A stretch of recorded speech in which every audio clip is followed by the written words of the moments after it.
Hello, good morning. तर आज मी हा व्हिडिओ करायचं हे म्हणजे आज आमच्या हे सर्व फुलं आहेत ती आमच्या सगळी गार्डनमधले आहेत आणि कोणती कोणती फुलं आहेत आमच्या गार्डनमध्ये हे दाखवण्यासाठी आजचा व्हिडिओ। तर चला बघूया। हे आहे गुलाब, जे की देशी असतं, हे कलमी नाही आहे, जे की फांदी लावल्यावर सुद्धा येतं। हा आहे गलांडा, वापस हा आहे मोगरा, कुंदा।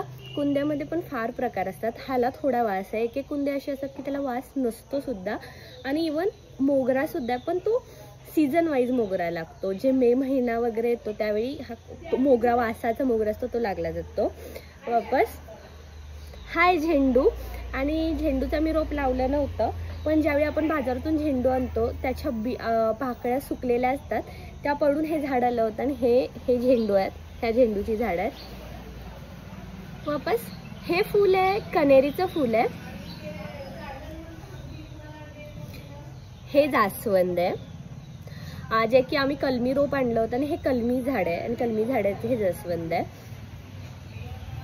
सगळ्यात छान फूल आहे, माझं आवडतं, मोस्ट पर्सनली फेवरेट आहे, जे की आहे सोनचाफा। सोनचाफा हा पांढरा सोनचाफा असतो आणि पिवळा सोनचाफा सुद्धा असतो।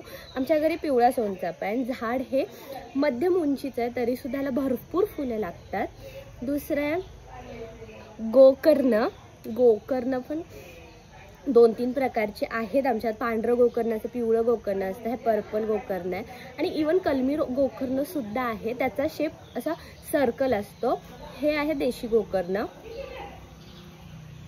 हे आहे देशी जास्वंद, ह्याचं सुद्धा आपण फांदी लावलं तरी झाड येऊ शकतं, हे आहे देशी जास्वंद। वापस ही आहेत गौरीची फुलं, जे की आपण गौरी गणपतीच्या सणाला वापरतो आणि आमच्यात भरपूर कलरच्या गौरीची फुलं आहेत, लाल, परत जांभळ्या रंगाची, हे पिंक व्हाईट आहेत। आणि वापस आमच्या घरात गुलाबाची देशी गुलाब सुद्धा आहे, रेड कलरचा।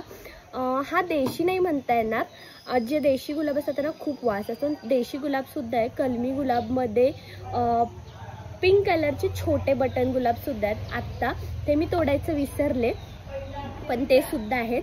आणि हे सगळे आहेत आपल्या गार्डनमध्ये फुलं। तुम्हाला कसं वाटलं कमेंट करून नक्की सांगा। चॅनल लाईक, शेअर, सबस्क्राईब करा। बाय।